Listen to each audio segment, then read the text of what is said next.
বলা হয়েছে কাকে? শোভাকে, প্রতাপকে, বাণীকণ্ঠকে? কোনটি নয়। এটার জন্য টাইম পাবা 30 সেকেন্ড, দিয়ে দাও। কাকে কর্মণ্য বলা হয়েছে? দ্বিতীয় পোল, 30 সেকেন্ড পাবা।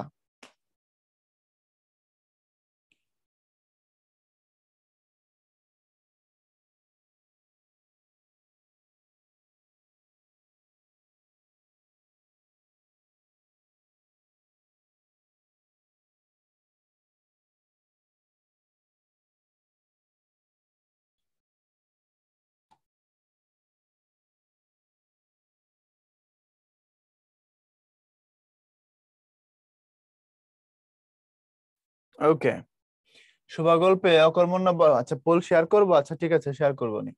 শোভাগল্পে অকর্মণ্য বলা হয়েছে কাকে? শোভাকে, প্রতাপকে, বাণীকণ্ঠকে? কোনোটাই নয়, অবশ্যই প্রতাপ। এটা 100% হওয়া লাগবে উত্তর, তাই না? এরপরে আমরা বঙ্গবাণী কবিতা পড়বো, বেশিক্ষণ সময় লাগবে না, আমরা কবিতা পড়ার পরে একটা ছোট্ট ব্রেকে যাব, ঠিক আছে ভাইয়া? জন্ম আনুমানিক 1620। আনুমানিক বলা হয়েছে এই কারণে, ওই সময় তো নির্দিষ্ট সময় বলা কঠিন ছিল, এই জন্য কবি কখন জীবিত ছিলেন বা মারা গেছেন তার আগে পিছে করে, বা ওই সময় যারা ঐতিহাসিক তাদের লেখা থেকে তথ্য নিয়ে বলা হয়েছে আনুমানিক 1620 এবং মৃত্যু 1690।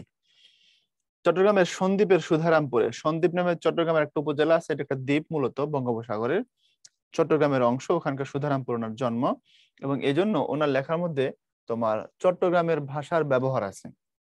বিখ্যাত কাব্যগ্রন্থ নূরনামা, এছাড়া তিনি ইউসুফ জুলেখা, লালমতি, সৈফুমূলক, শেহাবুদ্দিন নামা, নসিহতনামা, কারবালা ও শহরনামা, এই বইগুলো লিখছেন। প্রশ্ন করতে পারো নামা সব জায়গাতে নামা কেন? নামা শব্দের অর্থ হচ্ছে ইতিহাস, নূরনামা তাহলে নূরের ইতিহাস, শেহাবুদ্দিন নামা শেহাবুদ্দিনের ইতিহাস, বুঝছো এবার? নসিহত নামা মানে নসিহতের ইতিহাস ইত্যাদি। আচ্ছা, মধ্যযুগের অন্যতম প্রধান কবি, বাংলা সাহিত্যে মধ্যযুগ কোনটা? আমাদের যুগ বিভাগ আছে, এটা তো জানোই। 650 থেকে 1200 সাল পর্যন্ত এটাকে বলা হয় আমাদের প্রাচীন যুগ সাহিত্যের, আর 1201 সাল থেকে 1800 সাল পর্যন্ত এটাকে বলা হয় সাহিত্যের মধ্যযুগ বাংলা সাহিত্যের।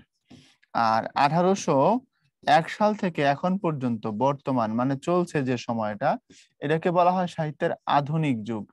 তো বুঝে থাকলে বলো, আব্দুল হাকিম কোন যুগে পড়ছিলেন? আব্দুল হাকিম পড়ছেন হচ্ছে না এখানে, যেহেতু তিনি 1620 থেকে 1690 তার জীবন, এর মানে তিনি মধ্যযুগের মানুষ, মধ্যযুগের অন্যতম প্রধান কবি।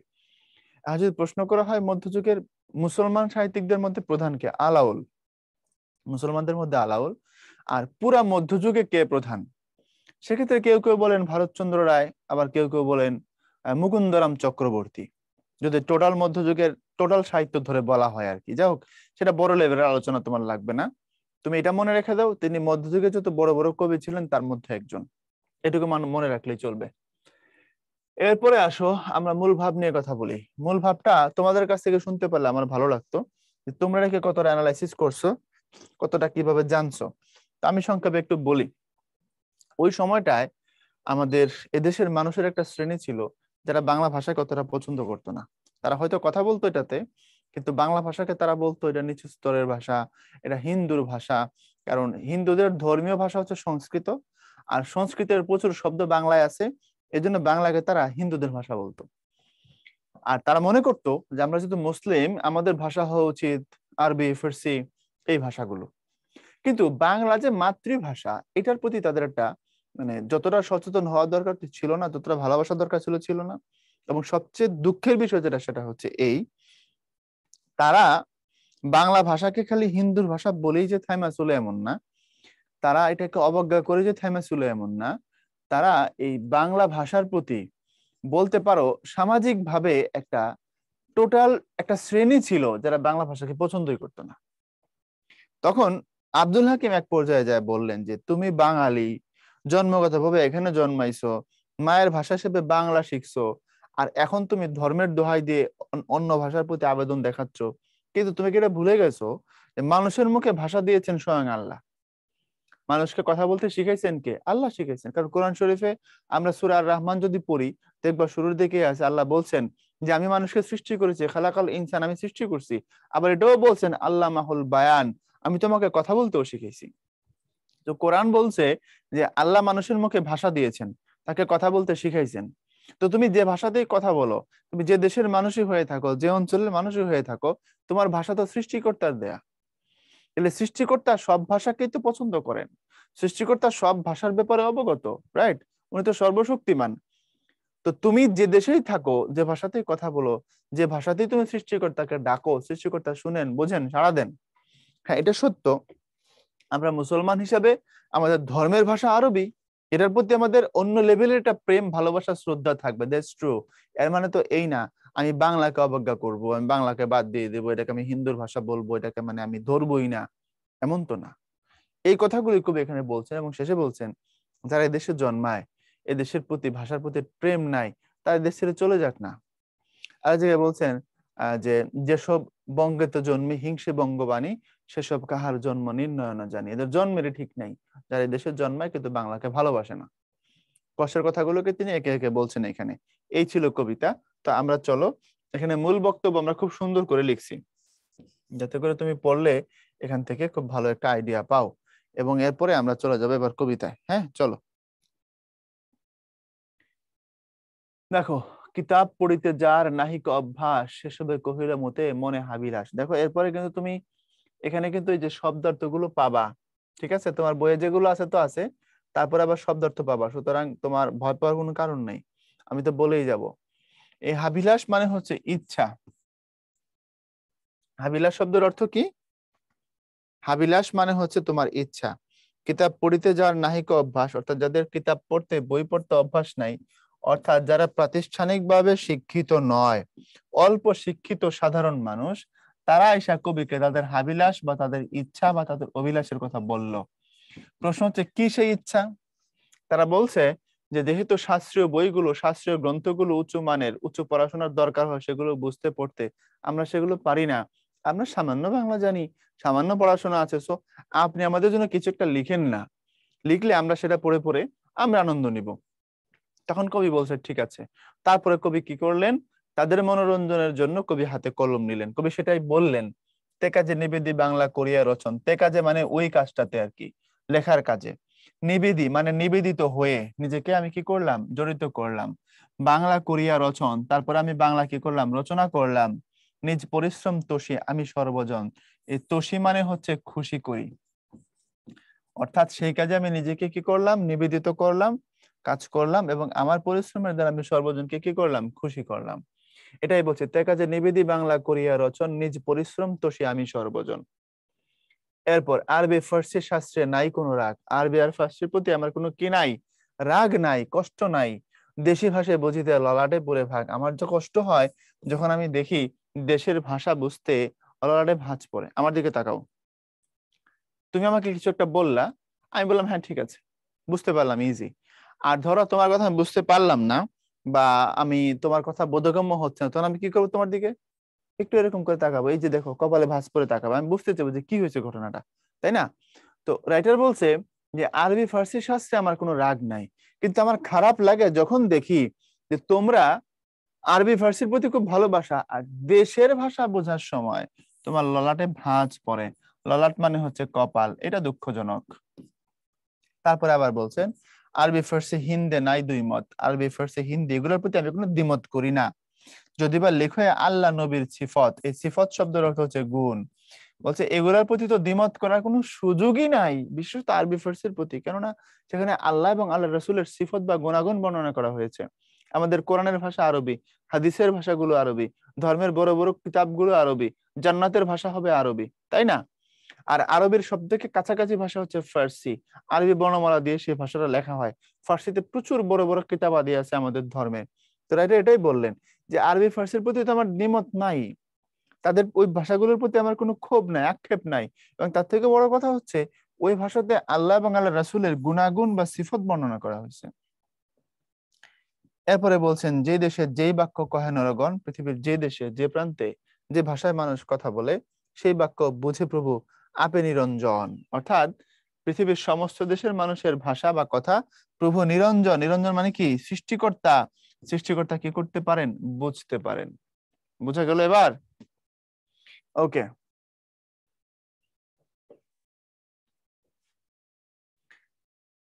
তারপরে এ পর্যন্ত বুঝছো? সর্ববাক্য বুঝে প্রভু কিবা হিন্দু আনি, বঙ্গদেশী বাক্য কিবা যত ইতি বাণী। বলছে সেটা যে এলাকারই ভাষা হোক, যে দেশের কথাই হোক, সমস্ত কথাই কি করতে পারেন? সৃষ্টিকর্তা বুঝতে পারেন। তুমি যেটাকে হিন্দুয়ানি বলো আর যাই বলো না কেন, কোনো অসুবিধা নেই। মারফত ভেদে যার নাহিক গমন, হিন্দুর অক্ষরে হিংসে সেসবের গণ। এখন মারফতের ব্যাখ্যা কি?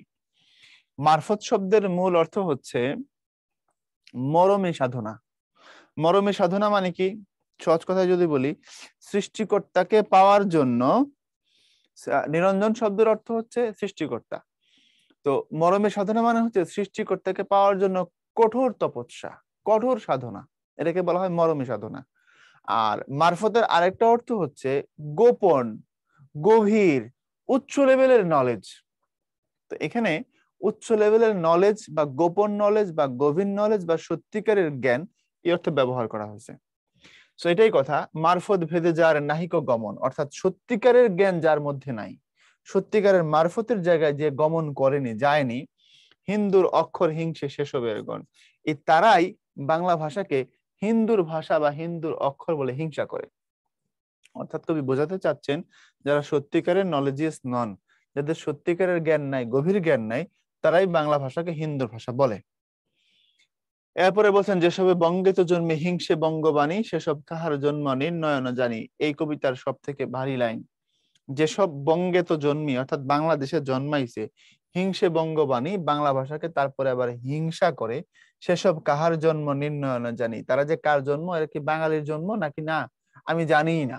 অর্থাৎ মনের কষ্টে আর কি, দুঃখে ব্যাপক মানে হৃদয় ভেঙে গেছে আর কি, এই জন্য অতি কষ্ট পায়, এই কথাটা তিনি বলছেন। যারা বাংলাদেশের জন্মায় কিন্তু বাংলাকে কি করে না, ভালোবাসে না, হিংসা করে, তাদের জন্মই ঠিক নেই। নির্ণয় ন জানি, ন জানি মানে জানি না। চট্টগ্রামের ভাষা নটা আগে থাকে। যারা আমার সাথে আছো চট্টগ্রাম থেকে, তারা জানো এটা না তোমাদের ভাষা। আমরা যখন বলি জানি না, জানি না, ওরা বলে ন জানি। আমরা বলি আমার দিয়ে হবে না, ওরা বলে আন্ন হইয়। আমি যাব না, আন্ন জইয়। তো আন্ন জইয় মানে আমি যাব না, অর্থাৎ নটাকে আগে আনে, এবং তাদের একটা অ্যাকসেন্ট আছে। এই জন্য কবিও সেটা এখানে ফলো করছেন, যেহেতু তার বাড়ি চট্টগ্রাম সন্দ্বীপে। উনি বলছেন, সেসব কাহার জন্ম নির্ণয় ন জানি। দেশি ভাষা বিদ্যা যার মনে ন জোয়ায়, ন জোয়ায় মানে তৈরি হয় না, যোগায় না। অর্থাৎ দেশের ভাষা বিদ্যার প্রতি যার মনে আবেগ তৈরি হয় না, ভালোবাসা জন্মায় না, নিজ দেশ ত্যাগে কেন বিদেশ ন যায়। ত্যাগে মানে ত্যাগ করে, ছেড়ে দিয়ে। দেশের ভাষা বিদ্যা যার মনে জয় না, সে নিজের দেশ ত্যাগ করে বিদেশ যায় না কেন? অর্থাৎ দেশের ভাষার প্রতি, এই দেশের কালচার এবং সংস্কৃতির প্রতি যার প্রেম নাই, আবেগ নাই, দরদ নাই, কবি বলছেন তুমি এই দেশ ছেড়ে চলে যাও। মাতা পিতামহক্রমে বঙ্গত বসতি, আমার মাতা পিতামহ অর্থাৎ আমার পূর্বপুরুষ, বংশ পরম্পরায় আমরা বঙ্গেত বসতি অর্থাৎ বাংলাদেশে বসবাস করি। দেশি ভাষা উপদেশ মনিহিত অতি, এবং দেশের ভাষা উপদেশ সমস্ত কিছু আমার কাছে অতি কল্যাণকর, আমি ভালোবাসি। যেহেতু বংশ পরম্পরায় পূর্বপুরুষ থেকে এখন পর্যন্ত আমরা বাংলাদেশে বসবাস করি, এবং সেই হিসাবে ওই জন্য দেশের ভাষা উপদেশ আমার কাছে অত্যন্ত হিতকর, কল্যাণকর, ভালোবাসার, আপন। ওকে। এরপরে দেখো শব্দার্থ আছে, তোষী, তোষামত করি, প্রশংসা করে, ললাট, ভাগ্য। তারপরে ত্যাগে ত্যাগ করে, হিত মানে মঙ্গল বা কল্যাণ। এরপর আমরা বিগত বছরের কিছু প্রশ্ন দেখব। আরবি ফার্সি শাস্ত্রে কবি আব্দুল হাকিমের কি নেই, রাগ নেই, স্রষ্টা কোন ভাষা বুঝতে পারেন সব, জয় শব্দের অর্থ কি, তৈরি হওয়া, যোগানো। আরবি ফার্সি শব্দের কবি দ্বিমত নাই কেন, মারফত কাকে বলে, হিন্দুর অক্ষর বলতে কবি কোনটিকে বুঝিয়েছেন। আল্লাহ নবীর সিফত লেখা হয়েছে আরবি ফার্সিতে, মারফত কাকে বলে, গভীর জ্ঞানকে মারফত বলে, তাই না? হিন্দুর অক্ষর বলতে কবি কোনটিকে বুঝিয়েছেন, অর্থাৎ তখনকার মানুষ যারা হিন্দুর অক্ষর বলতে বাংলাকে বলতো, কবি সেটাকে ইঙ্গিত করেছেন। এরপরে দেশি ভাষা উপদেশ মনে হিত অতি বলতে কি বোঝানো হয়েছে, মাত্রই বলছি। বংশ পরম্পরায় যেহেতু ধারাবাহিকভাবে বাংলাতে বসবাস করি, বাংলাদেশে সেই জায়গা থেকে বাংলা ভাষার প্রতি প্রচন্ড আবেগ আছে, ভালোবাসা আছে। সেসব কাহার জন্ম নির্ণয় জানি বলতে কি বোঝানো হয়েছে, অর্থাৎ তাদের জন্ম পরিচয় ঠিক নেই বলে কবি কি করছেন, আক্ষেপ প্রকাশ করেছেন, ক্ষোভ প্রকাশ করেছেন। এরপরে বাদ বাকি যেগুলো আছে সবগুলোর ব্যাখ্যা দিছি কিনা দেখো। আরবি ফার্সি শাস্ত্রে কবির রাগ নেই কেন, কবি বাংলা সাহিত্য রচনায় মনোযোগী হয়েছিলেন কেন, যারা বঙ্গদেশের জন্মে বঙ্গবাণীকে হিংসা করে তাদের সম্পর্কে কবির মনোভাব ব্যাখ্যা করো, দেশি ভাষা যার ভালো লাগে না কবি তাকে দেশ ত্যাগ করতে বলেছেন কেন। তাহলে আমরা প্রত্যেকটা নিয়ে আলোচনা করেছি, ইয়েস অর নো? আলোচনা হয়েছে কি হয় নাই বলো? জুয়াই মানে হচ্ছে যোগানো, তৈরি হওয়া। জুয়াই যোগানো, তৈরি হওয়া, এখানে ভালোবাসা তৈরি হওয়া এই অর্থে। দেশি ভাষা বিদ্যা যার মনে ন জোয়ায়, দেশের ভাষা বিদ্যা, দেশের ভাষার প্রতি প্রেম, ভালোবাসা, আবেগ যার মনে তৈরি হয় না, সে নিজের দেশ ছেড়ে বিদেশ যায় না কেন। আচ্ছা, সিফত শব্দের অর্থ কি, বলে চলে আসো। ইচ্ছা, স্বপ্ন, গুণ, ধারণা। 30 সেকেন্ড টাইম পাবা, দিয়ে দাও। সিফত আরবি ফার্সি শাস্ত্রে তার কোনো দ্বিমত নাই, তা না বলছে না, নাই দুই মত যদি বা লিখে আল্লাহ নবীর সিফত, আল্লাহ ব্যবহার করেননি এখানে কবিতার মাত্রা তালের জন্য, বলছেন যে আল্লাহ নবীর সিফত লেখা হয়েছে এই জন্য। এখন প্রশ্ন হচ্ছে সিফত মানে কি? ইচ্ছা, স্বপ্ন, গুণ, ধারণা। 100% উত্তর সঠিক চাই।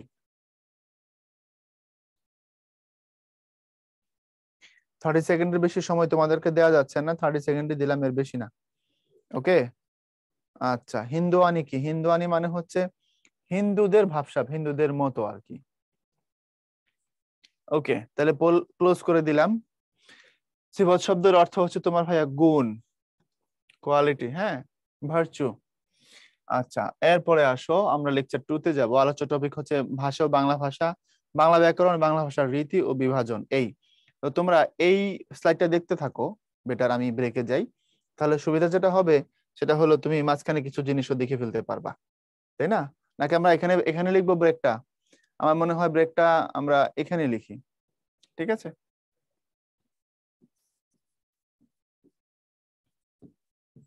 আমরা 10 মিনিটের ব্রেকে যাচ্ছি।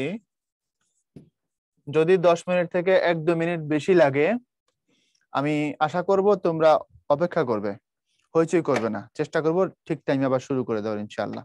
ওকে।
আচ্ছা, তোমরা যেহেতু এখন অনেকেই আছো, তো আমি তোমাদের মাঝে একটি ইউটিউব লিংক দিচ্ছি।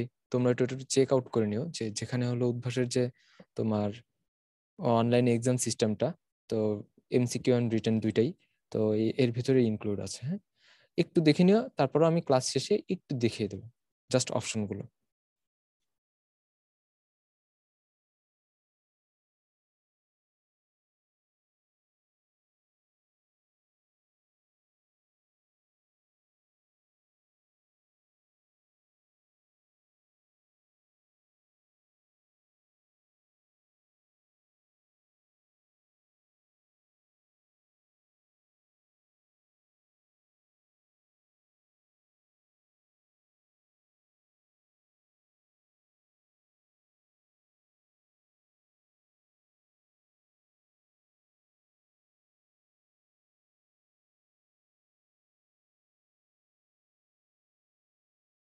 আর যারা যারা বলছো যে কিছু দেখা যাচ্ছে না বা অন্য কোনো কিছু, এই যে ভাইয়া কিন্তু বড় করে ডিসপ্লেতে লিখে দিয়েছে যে এখন ব্রেক চলছে 10 মিনিট।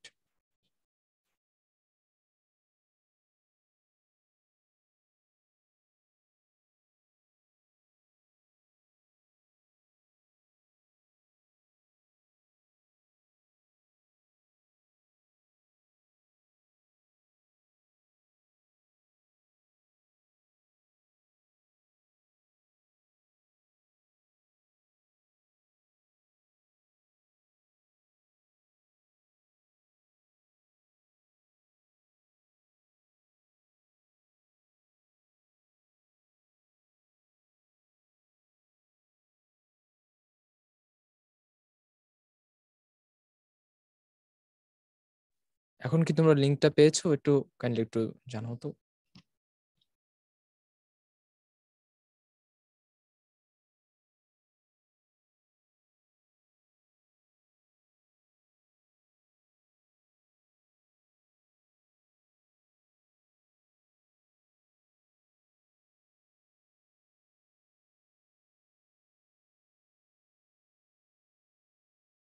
জি ধন্যবাদ। তাহলে একটু দেখে নিও তোমরা, বা কোথাও তোমরা কপি করে রেখে দাও, পরবর্তীতে দেখে নিও। বা আমাদের ইউটিউব চ্যানেলও যদি তোমরা যদি লেখো জাস্ট যে উদ্ভাস অনলাইন এক্সাম সিস্টেম, সেক্ষেত্রেও কিন্তু তুমি দেখে নিতে পারবা সেখান থেকে। আমি ক্লাস শেষে আবারও তোমাদেরকে দেখাবো, কোনো সমস্যা নেই।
এই কি অবস্থা সবার? সবার কি অবস্থা বলো? এই যে ভাইয়া চলে আসছি, অনেকক্ষণ হয়ে গেছে, একটু খাওয়ার সুযোগ দিবা না ভাইকে? মায়েরা ফেললে হবে, ক্লাস নিবে কে? বলো। মইরাই যদি যাই তাহলে কি হবে? জীবনটা বেদনা হয়ে যাবে না? তোমরা আমাকে কেমন শুনতে পাচ্ছ বলো? নো প্রবলেম ভাই, মানে মরে যাব এটা নো প্রবলেম, নাকি 2 মিনিট গেলে অসুবিধা নাই, কোনটা? বলো বলো। আচ্ছা, এই যে তথ্যগুলো নেওয়া, এগুলো তোমাদের যে নতুন বই সে আলোকে আমরা নিছি আর কি, হ্যাঁ। আচ্ছা, শুনতে পাচ্ছো? ঠিক আছে। ভাইয়া বিকেল নাকি বিকাল কোনটা শুদ্ধ? আমি বিকেল বলে, অনেকে বিকাল বলে। দুইটাই শুদ্ধ, দুইটাই শুদ্ধ, কোনো অসুবিধা নাই, ঠিক আছে। মিথ্যাও শুদ্ধ, মিথ্যেও শুদ্ধ, সুতরাং কোনো অসুবিধা নাই। ভাইয়া কি খাইলেন? ভাইয়া খিচুড়ি লাভার, হ্যাঁ। খিচুড়ি ছাড়া জীবন অন্ধকার, এটা মাথায় রাখো। আমাকে যারা চিনো তোমরা খিচুড়িও জানার কথা, আজকে জানাই দিলাম। দেখো এবার আমরা ব্যাকরণ নিয়ে কথা বলবো। আমরা প্রথমে কথা বলবো ভাষা নিয়ে। আসলে ভাষা কি এটা একটু আমরা জানি। এখানে আমরা একটা সংজ্ঞা লিখছি, মানুষ মনের ভাব প্রকাশ করার জন্য মানুষ, দেখো, মানুষ মনের ভাব প্রকাশ করার জন্য বাকযন্ত্রের সাহায্যে যে অর্থপূর্ণ ধ্বনি বা ধ্বনি সমষ্টি ব্যবহার করে তাকে ভাষা বলা হয়। আচ্ছা, এখানে তিনটা কথাকে যুক্ত করতেই হবে। এক, মানুষ, ভাষা মানুষের হয়। দুই, বাকযন্ত্র। তিন, অর্থপূর্ণ ধ্বনি। এই তিনটা কথা ছাড়া ভাষার সংজ্ঞা হবে না। আমরা ইন জেনারেল একটা সংজ্ঞা দিয়ে দিই, আমরা বলি যে মনের ভাব প্রকাশের মাধ্যমকে ভাষা বলে। এটা পরিপূর্ণ সংজ্ঞা নয়, ইনকমপ্লিট। কেন? মনের ভাব প্রকাশের মাধ্যম তো বিভিন্ন রকমের হতে পারে। আমি তোমার উপরে রাগ করলাম আর একটা থাপ্পড় দিয়ে দিলাম, এটা মনের ভাব প্রকাশ করলাম। তো থাপ্পড় দিয়ে দিয়ে কি ভাষা নাকি? এখন যদি কেউ বলেই ফেলে যে মনের ভাব প্রকাশের মাধ্যমকে ভাষা বলে, এটা একটা ইম্যাচিউর ডেফিনেশন, এটা পরিপূর্ণ ডেফিনেশন না। ভাষা হওয়ার জন্য তুমি এই বাকযন্ত্রের কথা বলতেই হবে, ফরজ। অর্থপূর্ণ ধ্বনির কথা বলতেই হবে, কারণ আমরা যখন কথা বলি আমাদের সাউন্ড তৈরি করে বাকযন্ত্রের সাহায্যে। প্রশ্ন হচ্ছে বাকযন্ত্রটা কি? বাকযন্ত্র হলো আমরা কথা বলার সময় আমাদের শরীরের যে সকল অঙ্গ প্রত্যঙ্গ ব্যবহার করি এগুলাকে বলা হয় বাকযন্ত্র। অঙ্গ প্রত্যঙ্গ কি? শুরু হবে ফুসফুস থেকে, ওখানে বাতাসটা আমরা জমা করি, তারপরে কণ্ঠ, কণ্ঠনালী, জিহ্বা, জিহ্বামূল, তারপরে তালু, অগ্রতালু, পশ্চাৎ তালু, তারপরে দাঁত, তারপরে হচ্ছে ঠোঁট, এরপর হচ্ছে নাক। এই সব কিছুকে একত্র করে এটার দ্বারা আমরা কি করি? সাউন্ডটা তৈরি করি। তো এই সমস্ত কিছুকে একসাথে বলা হয় বাকযন্ত্র। আর বাকযন্ত্রের সাহায্যে আমরা তৈরি করি অর্থপূর্ণ ধ্বনি। এই বাকযন্ত্রের সাহায্যে তৈরি হয় অর্থপূর্ণ ধ্বনি, যেটা দিয়ে মানুষ মনের ভাব প্রকাশ করে, সেটার নামই হচ্ছে কি তোমার ভাষা। তাহলে ভাষার সংজ্ঞাটা বুঝছো কিভাবে দিতে হবে? এখন তুমি যদি পাইকারি দরে বলে ফেলো যে মনের ভাব প্রকাশের মাধ্যমকে ভাষা বলে, এটাকে আসলে নেওয়া যাবে না। ভাইয়া আপনি কি স্টুডেন্ট? একজন শিক্ষক সারা জীবনই ছাত্র, এই অর্থে আমি ছাত্র। আর যদি বলো আমার পড়াশোনা এখনো আছে কিনা, আমি করি কিনা বিশ্ববিদ্যালয় লেভেলে, আমার চলে কিনা পড়াশোনা, তাহলে উত্তর হচ্ছে আমার মাস্টার্স এমএসএস ডিগ্রি শেষ হয়েছে 2016 সালের মাঝামাঝি। কিছু বোঝা গেছে? এরপরে আসো, এগুলো নিয়ে মাতামাতি করার দরকার নাই, আমি স্টুডেন্ট কিনা, আমি কই থাকি, এগুলো তোমার না জানলেও চলবে। তুমি এখানে টপিক রিলেটেড কথাগুলো নিয়ে ব্যস্ত থাকবা। আচ্ছা, এখন আসো, বাঙালি জনগোষ্ঠী যে ভাষাতে মনের ভাব প্রকাশ করে সেটা বাংলা ভাষা। পৃথিবীতে বর্তমানে প্রচলিত ভাষার সংখ্যা 3500 এর বেশি। এই তথ্য নিয়ে কিছু ঝামেলা আছে, সেটা তোমাদেরকে আমি একটু আলোচনা করব, একটু বোঝো। পৃথিবীতে ভাষা কয়টা এটা নিয়ে বিভিন্ন সাময়িকী বা বিভিন্ন ম্যাগাজিন বা বিভিন্ন গবেষণাপত্র বিভিন্ন রকমের তথ্য দেয়। যেমন ভাষা নিয়ে যে গবেষণা করে একটা পৃথিবীতে একটা ম্যাগাজিন আছে, ওর নাম হচ্ছে ইথনোলগ। তো ইথনোলগ ধরলে তো পৃথিবীতে ভাষা প্রায় 6000 থেকে 7000। তো এক একটা ইনফরমেশন এক এক রকমের, এগুলো ফিগারের সাথে একটার সাথে আরেকটা ফ্লাকচুয়েট করে। তো কি করে না করে সেটা না দেখে তোমরা নিবা হচ্ছে তোমাদের বোর্ড বইয়ের যে তথ্য আছে সেটা। আমি কি বোঝাতে পারছি নাকি পারি নাই? বাংলাদেশের মানুষের মাথাপিছু আয় কত? সরকার বলে একরকম, বিশ্ব ব্যাংক বলে আরেক রকম, জাতিসংঘ বলে আরেক রকম, আইএমএফ বলে আরেক রকম। ফিগার গুলো কাছাকাছি হয় কিন্তু কোনোটা ফিক্সড হবে না, একটা ফিগার সবাই বলে না, দেখবা। অর্থাৎ পরিসংখ্যান বা গবেষণা যেগুলো, এগুলো সবার সাথে সবারটা হুবহু ম্যাচ করবে না, এটা আমরা জানি। যে 3 আর 2 3 দুগুণে 6 সবসময় এই ফিগারই হবে, কিন্তু গবেষণার জায়গাগুলোতে ভিন্নতা থাকে। সুতরাং এটা নিয়ে কোনো মাতামাতি করার দরকার নাই। তোমার টেক্সটে যে উত্তরটা দেওয়া আছে বা যে ইনফোটা দেওয়া আছে তুমি সেটাকে ধরবা অ্যাজ এন অ্যান্সার। আমি কি বুঝাইতে পারছি এই কথাটা এক কথায়, নাকি আরো বলবা, বারবার একই কথা বলবা?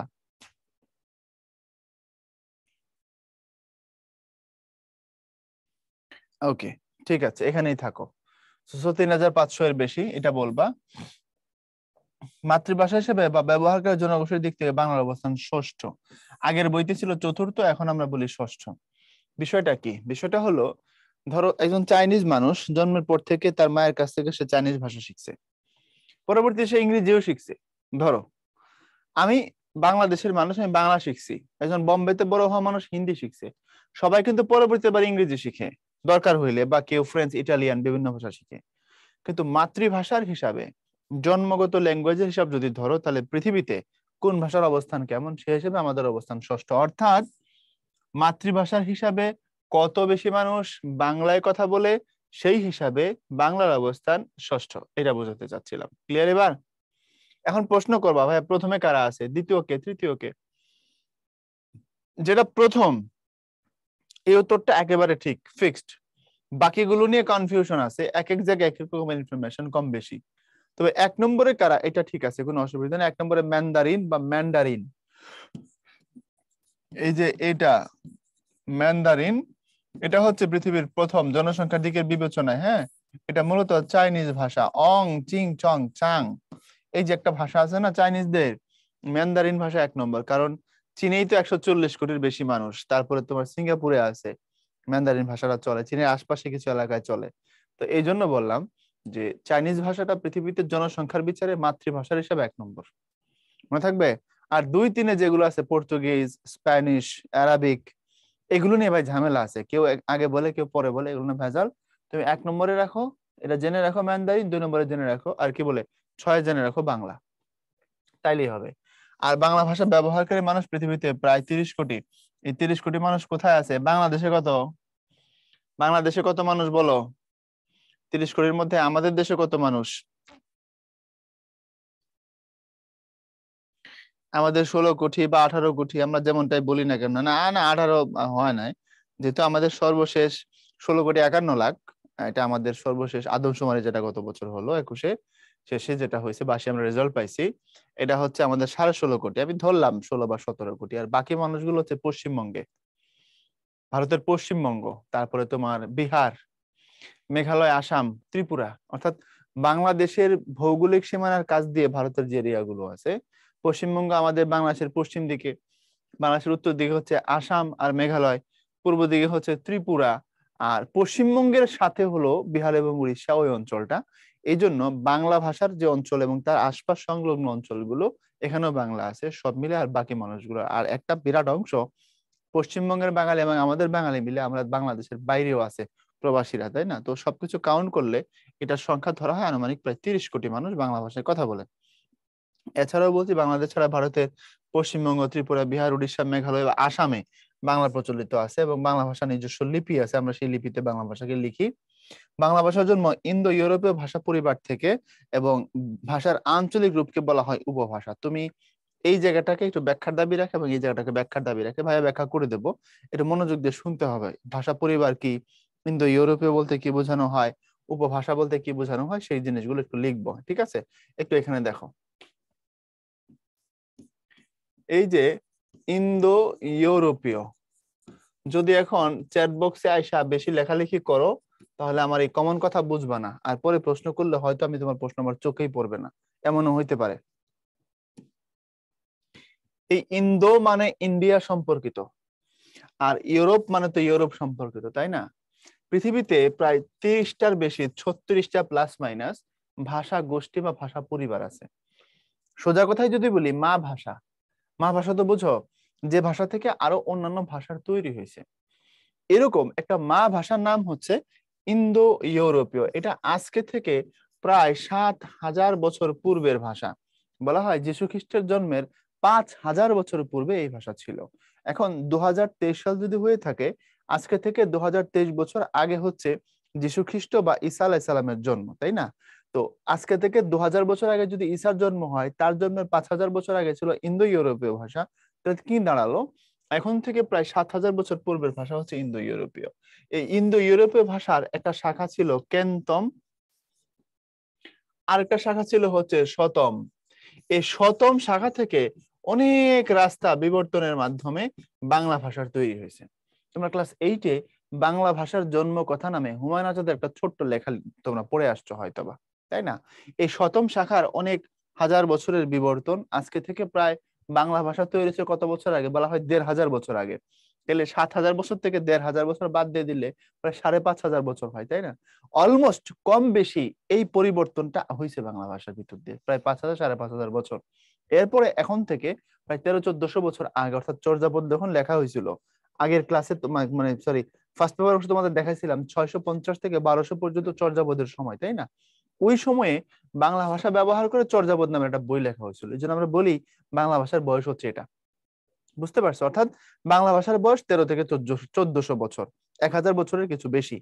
তো লম্বা পথ পাড়ি দিয়ে ভাষাটা তৈরি হয়েছে। এখন আসলে ভাষা কিভাবে তৈরি হয় এটা একটু বলি। ভাষা তো এমন না যে মানুষের মতো, মানুষ থেকে জন্ম হবে, গাছের মতো, তরুলতার মতো, পাখির মতো, এমন না। ভাষার জন্ম হয় মানুষের মুখে। আমরা কথা বলি, কথার মাধ্যমে আমাদের মুখে আওয়াজ তৈরি করি, সাউন্ড তৈরি করি, এবং একটা সময় এগুলোকে একটা করে অর্থ দেই। একটু পিছন দিকে যাওয়া যাক, আসলে আমরা মিশর থেকে ঘুরে আসি। মিশরে একটা লিপি পাওয়া গেছে, ওটার নাম হচ্ছে হায়ারোগ্লিফিক। নাম শুনেছো কিনা আমি জানি না। হায়ারোগ্লিফিক অনেকে হয়তোবা শুনেছো। হায়ারোগ্লিফিক এটা একটা চিত্রলিপি, প্রকৃতপক্ষে ছবির মাধ্যমে বিভিন্ন জিনিস বোঝানোর ক্ষেত্রে। বুঝতে পারছো? এখন দেখো, মানে তখন বলা হয় যে মিশরের মানুষ কথা বলতো না, কয়েক হাজার বছর আগে তারা ছবি আঁকে বিভিন্ন জিনিস দেখাইতো। ধরো আমি একটা হরিণের ছবি আঁকলাম, খুব মনোযোগ দিবা। আমি একটা হরিণের ছবি আঁকলাম, আর তার পাশে একটা বল্লম বা বর্ষা, এই যে উড়ায় মারান এরকম করে, ঠিক আছে, এরকম একটা বর্ষা বা বল্লমের ছবি আঁকলাম। ফর এক্সাম্পল ধরো এটা হচ্ছে হরিণ, আমি আঁকতে পারি না তো, ধরো এটা হরিণ, আর এটা হচ্ছে তোমার বর্ষা বা বল্লম। তো এখন এটা হরিণ আর এটা বর্ষা বা বল্লম আঁকার পরে আমি তোমাকে দেখাইলাম, এটাও দেখাইলাম, এটাও দেখাইলাম। খুব খেয়াল, আমি তোমাকে হরিণের ছবিও দেখাইলাম, আমি তোমাকে বর্ষা বা বল্লমের ছবিও দেখাইলাম। এখান থেকে কি বুঝবা তুমি বলো? এবার চ্যাট বক্সে লিখো। লিপি মানে বর্ণের রূপ, ক খ গ এগুলোর রূপকে বলা হয় লিপি। বলো। আমি তোমাকে হরিণের ছবিও দেখাইলাম, বল্লমের ছবিও দেখাইলাম। Yes, thank you everyone. যে হরিণকে শিকার করতে হবে, তাই না? অর্থাৎ এই বল্লম দিয়ে হরিণকে কি করতে হবে? সানডে মানে ক্লোজ করে দিতে হবে। ওরে কুইটাল বাম মাইরাল বাম, ঠিক কিনা? তার হরিণকে শিকার করে ফেলতে হবে। তো তুমি বুঝে গেছো। তো এখন এই চিত্রের মাধ্যমে আমরা বুঝলাম যে এটাকে শিকার করব। এই টাইপের একটা মেসেজ ছিল, এই টাইপের একটা সিম্বলিক ল্যাঙ্গুয়েজ ছিল প্রাচীন মিশরে, যেটার নাম হচ্ছে হায়ারোগ্লিফিক। এখন আমরা এটাকে পরবর্তীতে আধুনিক কালে পাহাড়ের গুহার ভিতরে খোদাই করা অবস্থায় আমরা পাইছি এগুলো, এবং গবেষকরা এই তথ্যগুলোকে বের করে নিয়ে আসছে। বুঝছো? পরে দেখা গেল যে মানুষের মুখে যদি সাউন্ড হয়, আওয়াজ তৈরি হয়, গবেষকরা বলছে এগুলো আর কি, আওয়াজ তৈরি হয়, তো সেক্ষেত্রে কি করা যাবে? সেক্ষেত্রে ওই বিভিন্ন জিনিস যেগুলো সিম্বলিক ছিল, এগুলোর এক একটা সাউন্ডে নামকরণ করা হলো। এইখান থেকে আস্তে আস্তে মানুষের মুখে ভাষার জন্ম হওয়া শুরু হইলো। বুঝছো? এবং সেই ভাষাটা আবার সময়ের সাথে শত বা হাজার বছরের পথ পরিক্রমায় ভাষা তার শব্দের অর্থের বদল করে ফেলে, শব্দের গঠন বদলে যায়, শব্দের উচ্চারণ বদলে যায়, শব্দের সাইজ বদলে যায়, বড়টা ছোট হয়, অথবা উচ্চারণ চেঞ্জ হয়ে যায়, অথবা অর্থও চেঞ্জ হয়ে যায়। এমনকি আজকে থেকে বাংলা ভাষাতেও 500 বছর আগে যে শব্দ দ্বারা যা বোঝায় এখন সেটা বোঝানো হয় না। যেমন মজার একটা জিনিস দেখাই, যেমন ধরো সন্দেশ, আমরা বইয়ের ভিতরে গেলে শব্দের শ্রেণী বিভাগে এগুলো হয়তো পড়বো। সন্দেশ বলতে আগে কিন্তু সংবাদ বোঝাইতো। একটা সময় সন্দেশ কথার অর্থ ছিল সংবাদ বা খবর। আর আমরা এখন সন্দেশ বললে কি বুঝি? সন্দেশ বললে আমরা মিষ্টি বুঝি। সময়ের সাথে এগুলো পরিবর্তন হয়, হতে পারে মানুষ ভালো সংবাদ দেওয়ার জন্য সাথে মিষ্টি নিত, এর সাথে সাথে একটা সময় গিয়ে ওই এই তোমার সংবাদটাই মানে সন্দেশটাই মিষ্টিতে রূপান্তর হয়ে গেছে। মানুষ এখন সন্দেশ বলতে মিষ্টি চিন্তা করে বা বুঝে। এর মানে দাঁড়ালো একসময় মানুষ সন্দেশ পড়তো, এখন সন্দেশ খায়। এমনও তো হতে পারে ভবিষ্যতে সন্দেশ গায়ে দিবে, যদি এরা জামা হয়ে যায়, কি করবা? বুঝতে পারছো কথা? তো ভাষা এইভাবে চেঞ্জ হয় মানুষের মুখে মুখে। তো ইন্দো ইউরোপীয় ভাষার যে দুটো শাখার কথা বলছি আমি, একটার নাম কেন্তম, একটার নাম শতম। এই শতম শাখার বিবর্তনের বর্তমান রূপ হচ্ছে বাংলা। এটুকু মনে রাখলেই চলবে। সেটার অনেক ডিটেল আলোচনা আছে, সেই দিকে তোমার এখন না গেলেও সমস্যা নাই। তুমি মনে রাখবে এভাবে যে ইন্দো ইউরোপীয় ভাষাগোষ্ঠীর একটা শাখার নাম শতম, সেটার হাজার বছরের বিবর্তনে একটা সময় বাংলা তৈরি হয়েছে। এখন প্রশ্ন করবা বাংলা তৈরির সর্বশেষ ধাপটা কি ছিল? ধাপটা আমি তোমাকে বুঝাই দিব, সেটা নিয়ে কোনো চিন্তা করার কিছু নাই। সর্বশেষ ধাপের নাম হচ্ছে বাংলা আসছে প্রাকৃত থেকে। বাংলা আসছে কই থেকে? প্রাকৃত থেকে। এখন কথা তুমি জিজ্ঞেস করতে পারো যে ভাইয়া প্রাকৃত মানে কি? আচ্ছা বলছি প্রাকৃত মানে কি। একটু এদিকে তাকাও, আমি একটা লেখা লিখবো, একটু দেখো। এই যে মৎস্য শব্দটা সংস্কৃত, সেটা এক সময় সাধারণ মানুষের মুখে আইসা হয়েছিল মৎস্য, আর এখন সেটাকে আমরা বলি হচ্ছে মাছ। ঠিক সংস্কৃতের এই চন্দ্রটা একটা সময় হয়ে গেছিল চন্দ, আর এখন হয়ে গেছে চাঁদ। একটা তুর্কি শব্দ ছিল এক সময়, সেটা হচ্ছে তোমার তিগির। ঠিক আছে, একটা তুর্কি শব্দ। এই তিগিরটা এক সময় আইসা হয়েছে তোমার সংস্কৃতে ঢুকছে, ঢুকে হয়েছে ঠক্কুর। তারপরে হয়েছে প্রাকৃতে এসে হয়েছে টক্কুর, আর এখন সেটা আমাদের ভাষায় হলো গিয়া ঠাকুর। তো এই যে প্রথম রূপ যেটা, অর্থাৎ প্রথম যেটা পাইছো মৎস্যটা, এই যে এই রূপগুলো, এগুলো হচ্ছে সংস্কৃত। আর এই যে মাঝখানের রূপগুলো পাইছো, এগুলোর নাম হচ্ছে প্রাকৃত। আর এই যে এই রূপটা পাইছো, এটার নাম হচ্ছে খাঁটি বাংলা। আমার কথা বুঝো, অস্থির হয় না। প্রাকৃত মানে হচ্ছে যে রূপটা বিকৃত হয়ে হারিয়ে গেছে, যে রূপটা বিকৃত হয়ে হারিয়ে গেছে। তো সাধারণ মানুষ একসময় বেদের ভাষাকে বা বেদের শ্লোককে নিজেদের মতো করে ভাঙা সহজ করে উচ্চারণ করত, অর্থাৎ সংস্কৃত শব্দকে ভেঙে ফেলছিল, নিজের মতো করে সহজ করে ফেলছিল। এখনো তোমরা আমার কথা আবার মাইন্ডে নিও না, আমারও আঞ্চলিক ভাষা আছে, সেটা একটু পরে আলোচনা করব আমি। বরিশালের মানুষ ব্লাডকে বেলাট বলে, ফ্ল্যাটকে ফ্ল্যাট বলে, ঠিক না? তারপরে খুলনা বা ওই অঞ্চলের মানুষ ক্লাস বা পাবনা ক্লাস বলে না, বলে কিলাস। গ্লাস না বলে বলে গিলাস। আর আমাদের এলাকার মানুষ কেলে গাইছিলাম না হেমদাদা। তো আঞ্চলিক ভাষা সবার হয়। তো দেখো এখন পর্যন্ত যদি মানুষের মধ্যে আঞ্চলিক রূপ থাকে, অর্থাৎ এটা শিক্ষিত ছেলে অনেক সময় ফ্ল্যাট বলে না, বলে যে ফ্ল্যাট, বন্যা হয়েছে। হ্যাঁ, তারপরে ব্লাড বলতে পারে না, বলে হচ্ছে বেলাড। তো এমন যদি হয়, তখনকার সময় হাজার বছর আগে যাদের শাস্ত্রীয় জ্ঞান ছিল না, তারা তো ভাষাকে খুব প্রপারলি ব্যবহার করতে পারতো না। তখন তারা কি করতো? তারা এটাকে নিজের মতো করে বলতো। বলাটাই হচ্ছে বেসিক্যালি প্রাকৃত। বুঝছো কাহিনীটা? তো এই কঠিন শব্দগুলো সংস্কৃত থেকে হোক, অথবা কোনো বিদেশি শব্দ, তুর্কি ভাষার তিগিরকে সংস্কৃতে ঢুকায় বানাইছে ঠক্কুর, সেটা প্রাকৃত ভাষায় পরিবর্তিত হয়েছে টক্কুর, আর এখন আমাদের ভাষা সেটা হচ্ছে ঠাকুর। এই যে সিস্টেমটা, এটাই হচ্ছে বিবর্তনের সিস্টেম, এটাই পরিবর্তনের সিস্টেম। বাংলা ভাষা এভাবেই তৈরি হয়েছে। জাস্ট সংক্ষেপে যদি তুমি মনে করো যে ভাই বাংলা আসছে কিভাবে, দিস ইজ দ্য প্রসিডিওর। তুমি কি আমার কথা বুঝতে পারছো এতক্ষণ ধরে যা যা বললাম? ক্লাস কয়টা শেষ হবে? শুক্রবার তো, আমরা 12:20-এর আশেপাশে চেষ্টা করব শেষ করে ফেলার। হয়তো 5 মিনিট কম অথবা 5 মিনিট বেশি। ঠিক আছে, আমার উপর ভরসা রাখো, টাইমের বেশি হবে না। ওকে, তো এখন দেখো, বলছিলাম যে আঞ্চলিক ভাষা, ভাষার আঞ্চলিক রূপকে বলা হয় উপভাষা। এটা খুব ফ্যান্টাস্টিক। আমাদের বাংলা ভাষা দেখবা 64 জেলায় বা আমাদের অঞ্চলগুলোতে, উত্তরবঙ্গে দক্ষিণবঙ্গে ভিন্ন ভিন্ন অ্যাকসেন্টে বলা হয়, রাইট? রংপুরের মানুষ, তারা এই যে রানীকে কি বলে? রংপুরের তারা আঞ্চলিক ভাষায় কি বলে বলো তো? শুধু রংপুরের তারা বলবো, অন্য কেউ না। রানীকে ওরা কি বলে? উপভাষা মানে আঞ্চলিক ভাষা, এটা নিয়ে তো আলোচনা করছি মেহরাজ। রানীকে ওরা আনি বলে, আনি। রাজার বেটা কে বলে আজার বেটা, তাই না? আচ্ছা, আমাকে বলে হামাকে বা হামাক। আচ্ছা, রাজশাহীর মানুষ আঞ্চলিক ভাষায় কিভাবে কথা বলে? আমি রাজশাহী ভাষায় গেলে, এখন সে ভাই আছে কিনা আমি জানি না, বা রাজশাহী থেকে আমাকে কেউ শুনতেছে কিনা, হতেও পারে, যেহেতু এটা লাইভ ক্লাস হচ্ছে, সারা বাংলাদেশে সব জায়গায় যাচ্ছে। এক ভাই আমাদের টিচারদের খাওয়া দাওয়ার ব্যাপারটা ম্যানেজমেন্টে ছিল, উনি রাজশাহীর ওখানকার স্থানীয় মানুষ আর কি। তো আমি ওনার সাথে অনেকক্ষণ কথা বলতাম। মানে বাংলাদেশে যতগুলো আঞ্চলিক ভাষা আছে, তার মধ্যে আমার সব থেকে শুনতে ভালো লাগে রাজশাহীর ভাষাটা, অনেস্টলি স্পিকিং। আমার যে আঞ্চলিক ভাষাটা, ব্রাহ্মণবাড়িয়ার ভাষা এটা কেমন জানি রসকসহীন, মানে কেমন জানি ভাষাটা অনেক মানে কি বলে শক্ত টাইপের। কিন্তু রাজশাহীর আঞ্চলিক ভাষাটা আমার কাছে জোস লাগে, সুন্দর লাগে। তো আমি ভাইয়ের সাথে অনেক দিন মানে আমাকে খাবার দিতে আসলে আমি বসে বসে তার সাথে আলাপ জমাইতাম, এবং সে কথা বলতে থাকতো। এক সময় সে বলতেছে তারপরে কি হয়েছে কি ভাইয়া জানেন, মামুর বেটা বলছে তো বলছে কিন্তু কিছু বুঝতে পারছি না ক। অর্থাৎ মামুর বেটা কথা বলে যাচ্ছে, বলছে তো বলছে মানে বলে যাচ্ছে আর কি, আমি কিছু বুঝতে পারছি না ক। তো আমি শুনতাম আর মনে মনে ভাবতাম যে একটা ভাষা কত সুইট হইতে পারে। ঠিক আছে, আমাকে আমি খুব মিস করি ওই ল্যাঙ্গুয়েজটা। আচ্ছা, তারপরে ধরো বরিশাল যদি তুমি যাও, তারপরে কি মনু ডাইলি লবণ দেছো না দেবা, এটা বরিশালের ল্যাঙ্গুয়েজের অ্যাকসেন্ট, এটা আমরা সবাই জানি। সব থেকে বাংলাদেশে আঞ্চলিক ভাষাগুলোর মধ্যে সব থেকে বেশি চলে এমন ভাষার একটা হচ্ছে তোমার বরিশালের ভাষা, ঠিক কিনা?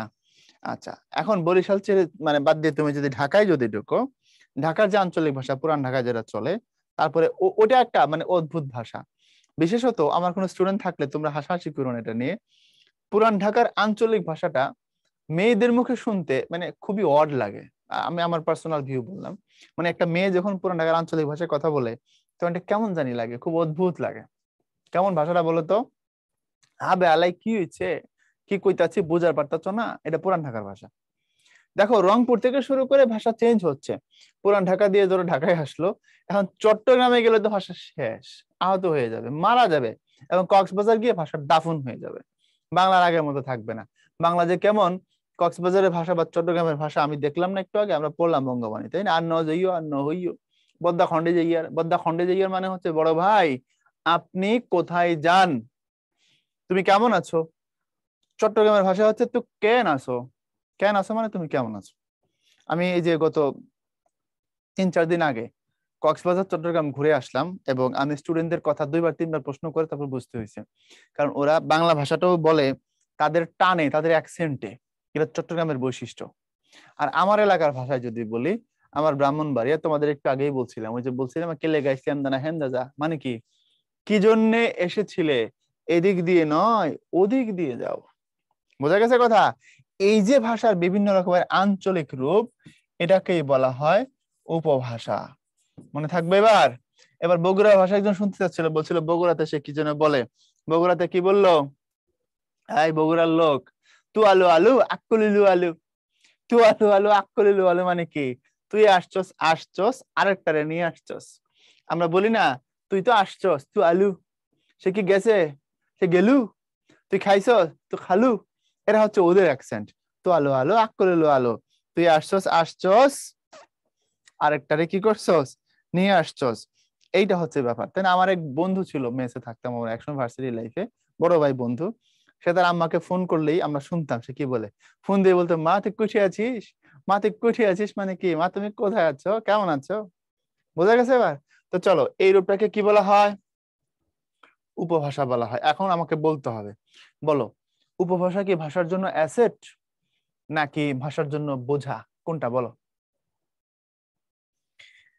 বলো বলো, নোয়াখালীটা বলেন, এটা তো ট্রেডমার্ক, বাংলাদেশের রাজধানী না, ভবিষ্যৎ রাজধানী নোয়াখালী।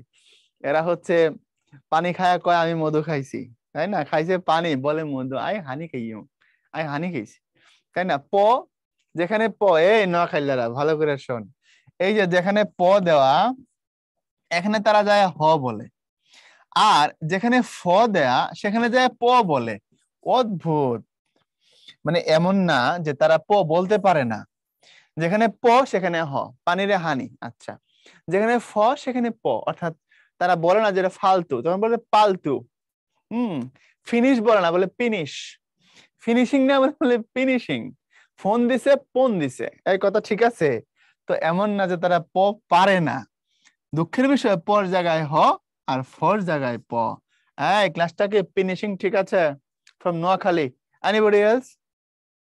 নোয়াখালীর কারা ফিনিশিং হয়েছে তো নাকি? ময়মনসিং বললেন না, ময়মনসিং তো আমার ভাষার মতোই একটু টান দিয়ে বলে। ময়মনসিং এর ভাষায় আমি প্রায় সময় কথা বলি ক্লাসে, তোরে কুইটা অ্যালবাম মাইর অ্যালবাম, তোরে বাইরে নেই ছাত্রীদের কুইল অ্যালবাম, এটা হলো ময়মনসিং এর ভাষা। কথা বোঝা গেছে? আচ্ছা, এখন বলো, তোমাকে বাংলা ভাষা নিয়ে কথা বল, সিলেটের ভাষা, ইতা খিতা হইতেছুন, ইতার লেগানে ফুলারে ফরাইছুন, এটা হচ্ছে তোমার সিলেট। এখন আমাকে জাস্ট এটা কোশ্চেনের অ্যান্সার দাও। বলো, উপভাষা কি আমাদের বাংলা ভাষার জন্য অ্যাসেট নাকি বোঝা? দ্রুত বলো, সম্পদ নাকি বোঝা?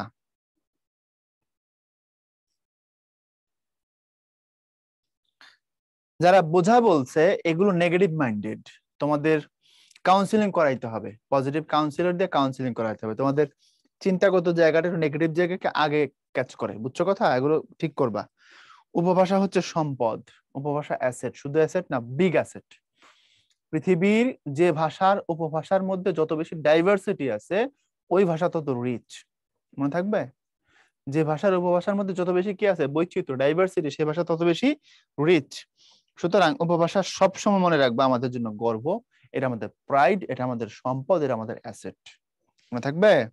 এই যতগুলো ভেরিয়েশন বললাম, আরো প্রচুর ভেরিয়েশন আছে, এগুলো আমাদের ভাষার জন্য খুবই পজিটিভ ওয়েতে বিবেচিত হয়, এগুলো আমাদের জন্য ভালো, মাথায় রেখে দিবা, এটা যেন ভুলে না যাও। এই মঈন, মঈন রে, মঈন গুল্লি করে মারুম, ঠিক আছে? আমার সংসারে আগুন দেওয়ার বুদ্ধি। বাংলা ভাষার নিজস্ব লিপি আছে, মানে আমাদের নিজস্ব বর্ণমালা আছে, সোজা কথা। লিপি মানে এখানে আমি বর্ণমালা বুঝাইছি, আমাদের যে বর্ণের রূপ সেগুলো। বাংলা লিপি কুটিল লিপির পরিবর্তিত রূপ। এখন প্রশ্ন করতে পারো কুটিল লিপিটা আবার কি? আমরা একটু এখানে দেখাই।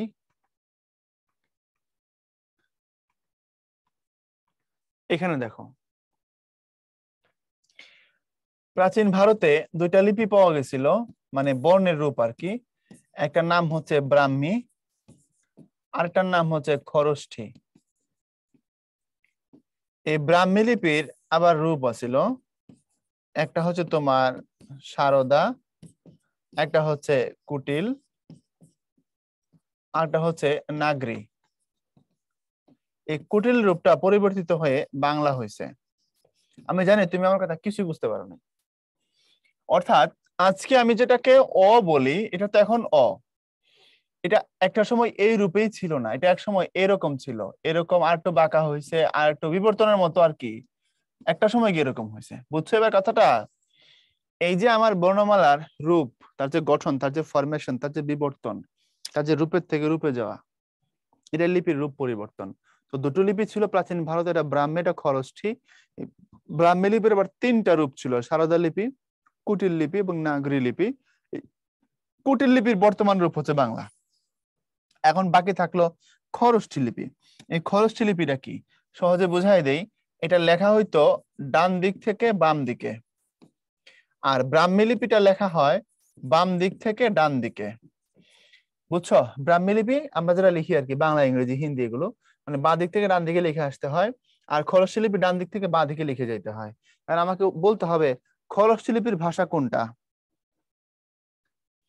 খরষ্ঠী লিপির ভাষা কোনটা বলো? ধ্রুপদী ভাষা মানে ক্লাসিক ভাষা, যে ভাষার অনেকগুলো রূপ আছে, ডাইভার্সিটি আছে। ইয়েস, খরষ্ঠী লিপির ভাষা হচ্ছে Arabic, Farsi, Urdu. Thank you, thank you, thank you. তোমরা পারো, everybody is so talented, thank you. Kharosthi লিপির ভাষা কি? আরবি, ফার্সি এবং উর্দু, এগুলো। আচ্ছা, এখন আসো পেছন দিকে যদি যাই, আমরা কুটিল কথা বললাম। বাংলা লিপিতে মূল বর্ণের সংখ্যা 50, এটা আমরা জানি, এটা নতুন করে বলার কিছু নাই। এবং স্বরবর্ণ 11, ব্যঞ্জন বর্ণ 50। এখন সরি, স্বরবর্ণ 11, ব্যঞ্জন বর্ণ 39, সব মিলে হচ্ছে গিয়ে 50।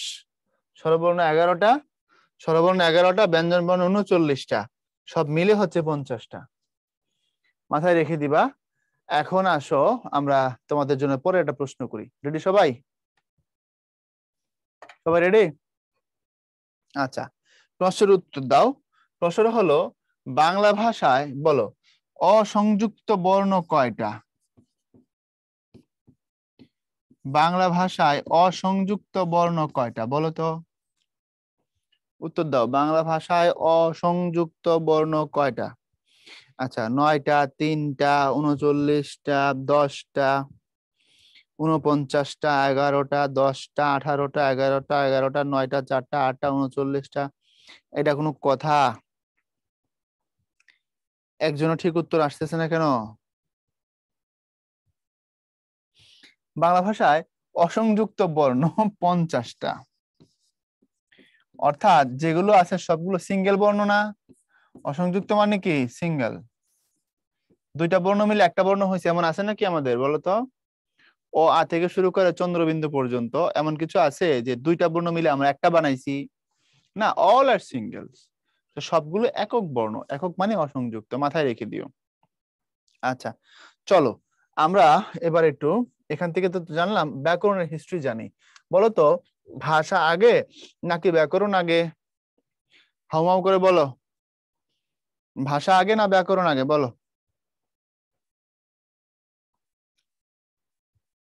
ভাষা আগে, গুড। কারণ ভাষা না আসলে তো ব্যাকরণ আসার কথা না। ব্যাকরণ আসবে কেন? ব্যাকরণ তো আসে ভাষাকে শাসন করার জন্য। ভাষা হচ্ছে মানুষের মনের ভাব প্রকাশক, আর ব্যাকরণ হচ্ছে ভাষার সংবিধান, তাই না? ভাষা আগে, ভাষা আগে আসছে, ব্যাকরণ পরে আসছে। তো আমাদের দেশে ব্যাকরণ প্রথম লেখা হয়েছিল 1743 সালে। যিনি লিখেছিলেন তার নাম মনোল দাস শম্পু সাউ। আর বইটার নাম অনেক বড়, আমরা লিখি নাই, হুদাই তোমার মাথার মধ্যে প্রেসার বাড়বে, আমি একটু নামটা শোনায় দিই। Vocabulário é um idioma bengali português dividido em duas partes. এটা হচ্ছে তার বইয়ের নাম। তো এত বড় নাম তোমার মনে রাখতে হবে না, তুমি খালি সংক্ষেপে ছোট্ট করে মনে রাখবা। আমি তোমাকে লিখে দিই যে ওনার বইটার নাম ছিল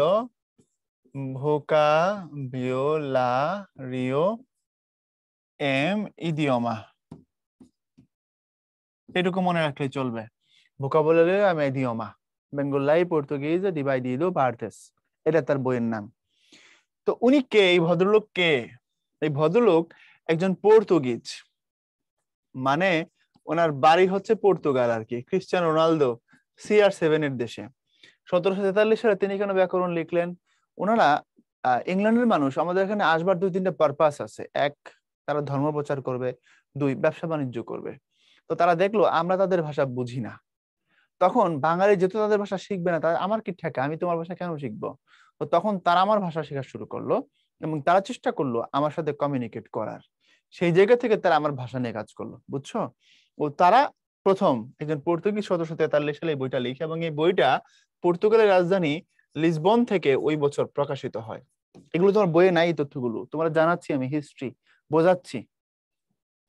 তো এখন পর্তুগাল রাজধানী লিসবন থেকে বইটা 1743 প্রকাশিত হয়। বইটা দুইটা পার্ট ছিল। প্রথম অংশে ছিল কিছু রুলস, আর দ্বিতীয় অংশে কিছু বাংলা শব্দের পর্তুগিজ অর্থ, কিছু পর্তুগিজ শব্দের বাংলা অর্থ। এই সেই বই যেটা প্রথম বের হওয়া, মানুয়েল দাস সম্পসাউর লেখা। উনি একজন পর্তুগিজ পাদ্রী ছিলেন, ধর্মযাজক ছিলেন। তার বইয়ের নাম এটা, ভোকাবুলারিও এম ইডিওমা বেঙ্গলাই পর্তুগিজ ডিভাইডিদো এম দুয়াস পার্টেস। তুমি খালি মনে রাখবা ভোকাবুলারিও এম ইডিওমা, ব্যাস হয়ে যাবে। এরপরে 1743, এরপরে 1778, বেশ কয়েক বছর পর, প্রায় 30 বছরের বেশি সময় পর, আরেকজন ইংরেজ, ওনার নাম NB হ্যালহেড, নামটা বাংলা হয় ন্যাথানিয়েল ব্রাসি হ্যালহেড। উনি লিখলেন আরেকটা বই, গ্রামার অফ বেঙ্গলি ল্যাঙ্গুয়েজ। 1801 সালে উইলিয়াম ক্যারি, উনি একজন ইংরেজ, উনি লিখলেন গ্রামার অফ বেঙ্গলি ল্যাঙ্গুয়েজ। অর্থাৎ এই দুই ভদ্রলোক দুজনে ইংরেজ, উপরের তিনি পর্তুগিজ, তাদের মধ্যে কম্পিটিশন হলো। বাংলা ব্যাকরণে তারা কাজ করা শুরু করলো। আমরা দেখলাম সম্মান আর থাকে না, ইজ্জত আর বাঁচে না। তখন আমাদের একজন বিখ্যাত জ্ঞানী মানুষ, ওনার নাম রাজা রামমোহন রায়, উনি 1826 সালে বাঙালি হিসেবে, প্রথম বাঙালি হিসেবে, হ্যাঁ, প্রথম বাঙালি ব্যাকরণ রচয়িতা, মানে উপরের যারা ছিলেন তারা কিন্তু কেউ বাঙালি না, তারা বাংলা ব্যাকরণ লিখেছেন ইংরেজি ভাষায়, অর্থাৎ আমার রুলগুলোকে ইংরেজিতে ব্যাখ্যা করছেন আর কি, বা পর্তুগিজে ব্যাখ্যা করছেন। এই তো রামমোহন প্রথম বাঙালি যিনি লিখলেন গ্রামার অফ বেঙ্গলি ল্যাঙ্গুয়েজ। এটার মূল নাম আসলে Bengali grammar in English language. আমি আসল নামটা লিখে দিই, যেটা তোমার জন্য সুবিধা হবে আর কি। হ্যাঁ, এই বইটার নাম বেসিক্যালি হচ্ছে এটা।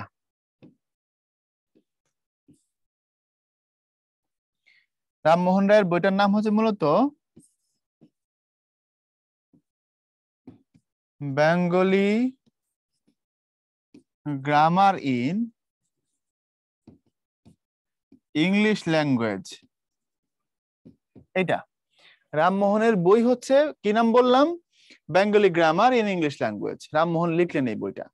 লেখার পরে এই বইটাকেই, অর্থাৎ রামমোহনের যে ইংরেজি বই, এটাই আবার 1826 সালে প্রথম গৌড়ীয় ব্যাকরণ নামে প্রকাশিত হয়। তাহলে তুমি যদি বলো প্রথম বাঙালি যিনি ব্যাকরণ লিখেছেন উনি রামমোহন, প্রথম বাঙালি যিনি বাংলা ভাষায় লিখেছেন উনিও রামমোহন, প্রথম বাঙালি যিনি ইংরেজি ভাষায় লিখেছেন উনিও রামমোহন। মনে থাকবে? তবে বাঙালি প্রথম বাংলা ব্যাকরণ লিখছিল কোন ভাষায়? ইংরেজিতে। তারপরে সেটা বাংলায় প্রকাশিত হয়েছে। খেয়াল করছো কথাগুলো?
ওকে, তারপরে আসো। ওরে বাবা রে বাবা, এখন আসো সামনের দিকে যাচ্ছি আমরা। ওটি ওকে। তারপরে দেখো আমরা ব্যাকরণ নিয়ে কথা বলবো। ভাষা আসছে, এবার ব্যাকরণ আসবে। ভাষার যে শাস্ত্র, ভাষার স্বরূপ প্রকৃতি নিয়ে আলোচনা করে, অর্থাৎ ভাষাকে ব্যাখ্যা করে বিশ্লেষণ করে, তাকে ব্যাকরণ বলে, তাই না? তো ভাষার মূল উপাদান হচ্ছে ধ্বনি। আমরা জানি ভাষা, প্রত্যেক ভাষার 4টা মৌলিক অংশ আছে, এটা পরীক্ষায় প্রচুর আসে। এগুলো হচ্ছে ধ্বনি, শব্দ, বাক্য, অর্থ। অর্থাৎ ধ্বনি মানুষের মুখে থাকে, সেই ধ্বনি একটা সময় শব্দে রূপান্তরিত হয়, শব্দ দিয়ে বাক্য হয়, আর বাক্যের অর্থ থাকে। অর্থাৎ এই 4টাকে মিলে একত্র আমরা বলি it's a combination, it's a package. So এটা হচ্ছে ভাষা। ভাষার মূল উপাদান যেটা ধ্বনি, অর্থাৎ ধ্বনি ছাড়া ভাষার কথা কল্পনা করা যায় না। ভাষার মূল উপকরণ হচ্ছে বাক্য। এখন উপকরণ আর উপাদানের পার্থক্য কি তুমি যদি বলো আর কি। দেখো H2O এটা হচ্ছে পানি, তাই না? এটা আমি কিরকম লিখলাম, এটা ঠিক করে লিখি। H2O এটাকে সমীকরণে আমরা জানি আর কি, পড়লাম তোমরা কেমিস্ট্রিতে পড়ো। H2O, এই পানি হচ্ছে তোমার জন্য একটা উপকরণ। পানি একটা উপকরণ। আর তার মধ্যে কি কি উপাদান আছে? একটা হচ্ছে হাইড্রোজেন আছে, আর একটা হচ্ছে অক্সিজেন আছে। এই হচ্ছে কথা, বুঝছো কথা? তো পানি যদি উপকরণ হয়, তাহলে উপাদান হাইড্রোজেন আর অক্সিজেন। তো ভাষার মূল উপকরণ যদি বাক্য হয়, বাক্যের কিছু উপাদান থাকে, তার মূল উপাদান হচ্ছে গিয়া ধ্বনি। ব্যাকরণ আলোচ্য বিষয় 4 ভাগে ভাগ করা যায়। একটা হচ্ছে ধ্বনি তত্ত্ব, একটা শব্দ তত্ত্ব, একটা বাক্য তত্ত্ব, একটা অর্থ তত্ত্ব। অর্থাৎ যারা ধ্বনি তত্ত্ব, সেখানে ধ্বনি রিলেটেড সবকিছু আলোচনা হয়। যারা শব্দ তত্ত্ব বা রূপ তত্ত্ব, সেখানে শব্দ রিলেটেড জিনিস আলোচনা হয়। বাক্য তত্ত্বে বাক্য রিলেটেড, অর্থ তত্ত্বে অর্থ রিলেটেড, অর্থাৎ বাক্যের অর্থ, শব্দের অর্থ, পদের অর্থ, এগুলো। অর্থাৎ তুমি এইটা মুখস্থ করে নিও। যে স্লাইডটা এখন দেখতে পাচ্ছ, এটা একটু নিজেরা পড়ে নিবা। ভাই এটা কিছু পড়াবো না। অর্থাৎ কোন টপিকটা কোন তত্ত্বের আলোচ্য বিষয়, পারবা কিনা বলো, দ্রুত বলো। ক্লাস কখন শেষ হবে? 10-12 মিনিট।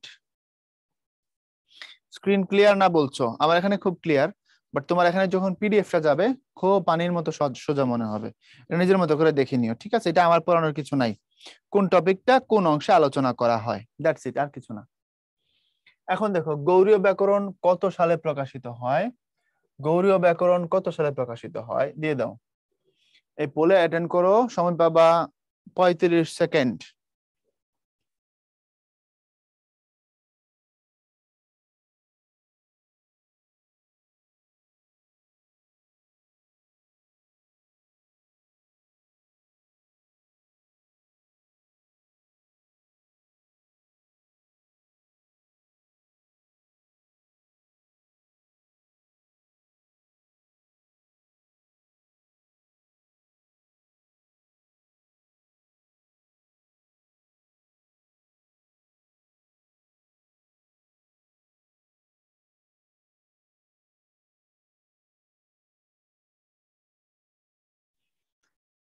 গৌড়ীয় ব্যাকরণ কত সালে প্রকাশিত হয়? গৌড়ীয় ব্যাকরণ প্রকাশিত হয় হচ্ছে, এটা তো 1826, তো হচ্ছে ইংরেজিটা, আর গৌড়ীয় হচ্ছে 1833 সালে। এরপর আসে বেশিরভাগ ভাষার অন্তত 2টি রীতি থাকে, একটা কথ্য ভাষা রীতি, লেখ্য ভাষা রীতি। আমাদেরও আছে, তাই না? আমরা কথা বলার সময় এক এক অঞ্চলের মানুষ এক এক ভাবে বলি, লেখার সময় সবাই ভালোটাই লিখি। তো আমাদের 64 জেলার 16 কোটি মানুষের লেখার রূপ সেম, বলার রূপ আলাদা। এর মানে কথ্য রূপের মধ্যে কি থাকে, আলাদা আলাদা তোমার রূপ থাকে, আলাদা আলাদা ফাইন্ডিংস থাকে। এই কথ্য রূপের যে ডাইভার্সিটি, এটাকে আমরা এক কথায় কি বলছি, এটাকে আমরা এক কথায় বলছি, সহজ কথায় বলছি যে এটা হচ্ছে গিয়ে উপভাষা।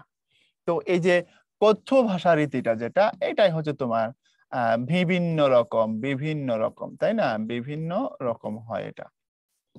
এই কথ্য ভাষা রীতি ভাষার মূল রূপ মূলত এর উপর নির্ভর করে লেখ্যরীতি তৈরি হয়। অর্থাৎ আমরা এক এলাকার মানুষ একইভাবে কথা বলতাম, সেটাকে বেস করে একটা সময় দেখলো প্রমোদ চৌধুরী, সময়টা 1914 সাল, তোমাদের বই পড়াতে গেলে দেখাবো, উনি সবুজ পত্র নামে একটা পত্রিকা প্রকাশিত করতেন।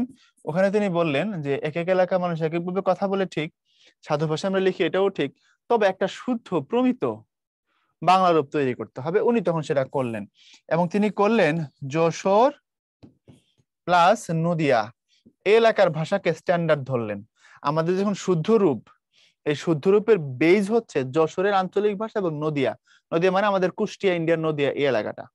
মনে রাখো, আমাদের আঞ্চলিক ভাষার মধ্যে প্রমিত বা শুদ্ধ ভাষার কাছাকাছি হচ্ছে যশোর এবং নদিয়ার ভাষা। এরপরে বাংলা কথ্যরীতি, আঞ্চলিক কথ্যরীতি আর আদর্শ কথ্যরীতি। আঞ্চলিক কথ্যরীতি তো বুঝতেই পারো, যেটাকে আমরা এতক্ষণ ধরে উপভাষা বলে বলছি আর কি, তাই না, বিভিন্ন এলাকায় বিভিন্ন রকম। আর আদর্শ কথ্যরীতি মানে প্রমিত বা আধুনিক যে কথ্যরীতি সেটা। এরপরে আসো, বাংলা লেখার রূপ হচ্ছে দু রকম, একটা হচ্ছে সাধু, একটা হচ্ছে চলিত। আজকের ক্লাসের সব থেকে গুরুত্বপূর্ণ জায়গার একটা এটা, আজকের ক্লাসের সব থেকে গুরুত্বপূর্ণ জায়গার একটা হচ্ছে এই স্লাইডটা। অর্থাৎ আমরা যখন লিখি, আমরা দুই ভাবে লিখি, সাধুতেও লিখি, চলিততেও লিখি। দুটোর বৈশিষ্ট্য দেখো, সাধুর পদবিন্যাস সুনিয়ন্ত্রিত, গুরু গম্ভীর, নারক বক্তৃতার সংলাপের অনুপযোগী, আর এই রীতি পরিবর্তনশীল, তদ্ভব শব্দ বেশি, এটা উপযোগী। পার্থক্য কি ব্যাখ্যা করে দিচ্ছি। পদবিন্যাস সুনিয়ন্ত্রিত মানে তুমি যখন এটাকে লিখবা, একটা নির্দিষ্ট সিস্টেম বা ফরম্যাট ফলো করতে হয়। যেমন দেখো, আমি বললাম যে কোরিয়া ছিলাম, কোরিয়া ছিলাম, অথবা আনিয়া ছিল।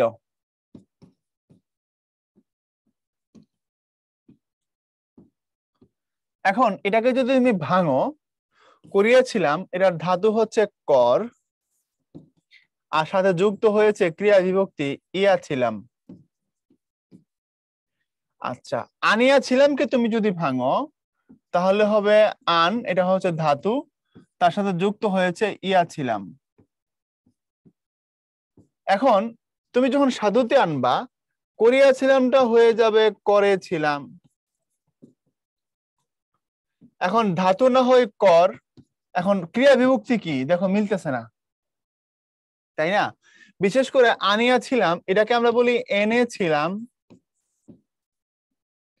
এখন সাধু ভাষায় আনিয়া ছিলাম, চলিত ভাষায় এনেছিলাম। আচ্ছা, এনেছিলাম না হয় ধাতুটা নিলাম আন, এখন সাথে ক্রিয়া বিভক্তি কোন হবে, আনযোগ ছিলাম, আনযোগ ছিলাম মানে তো আনছিলাম, কিন্তু কথা হবে এনেছিলাম।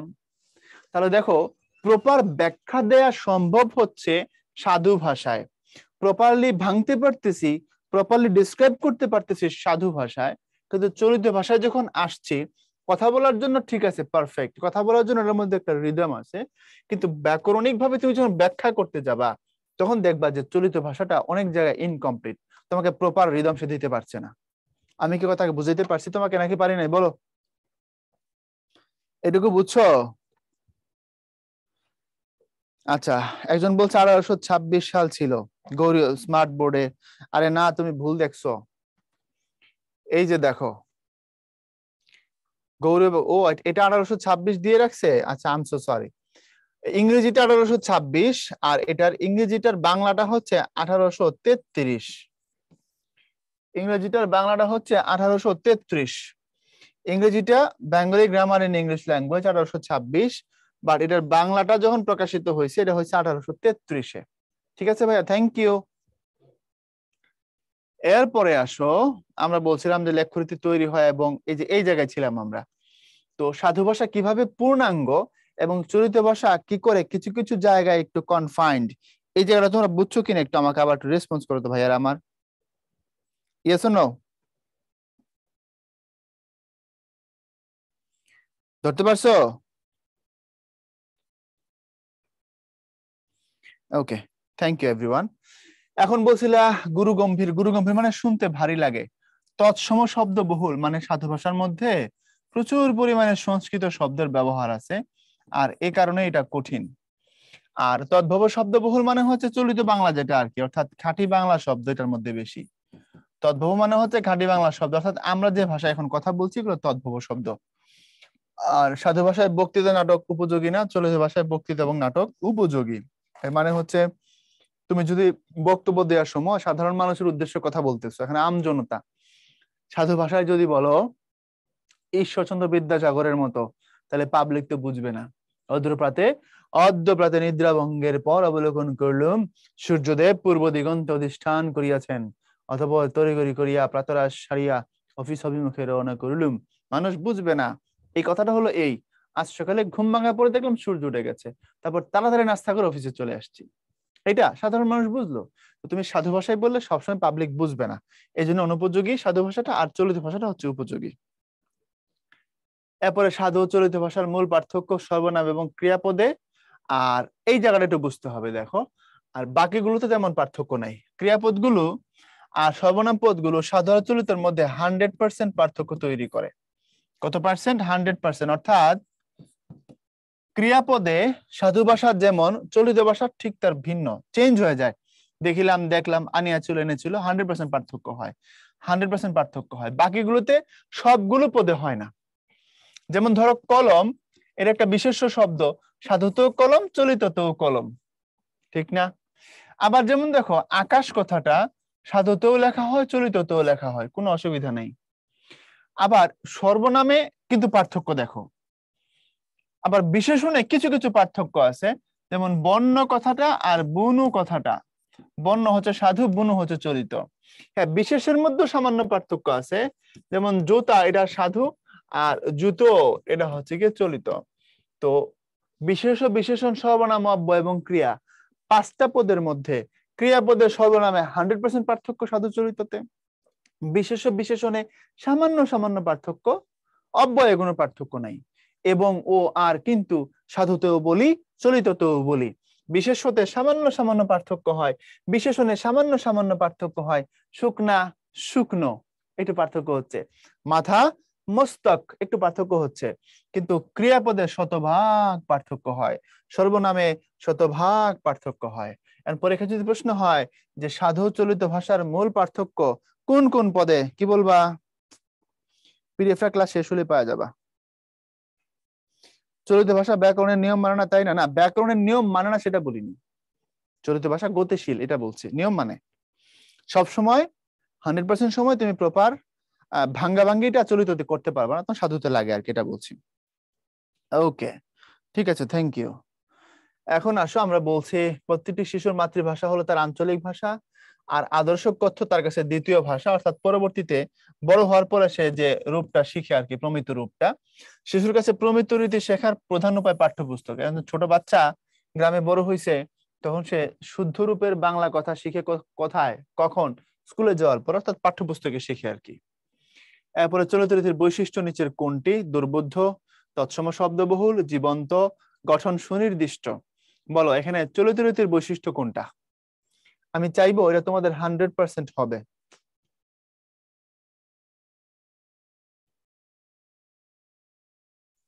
তথাপি তবু আমির হামজা বলছো, হ্যাঁ ভাইয়া, দুটোই ব্যবহার করা যায় সাধুতে, অ্যাভেলেবল ব্যবহার আছে দুটোরই। তবু কথার ব্যবহার আছে সাধুতে।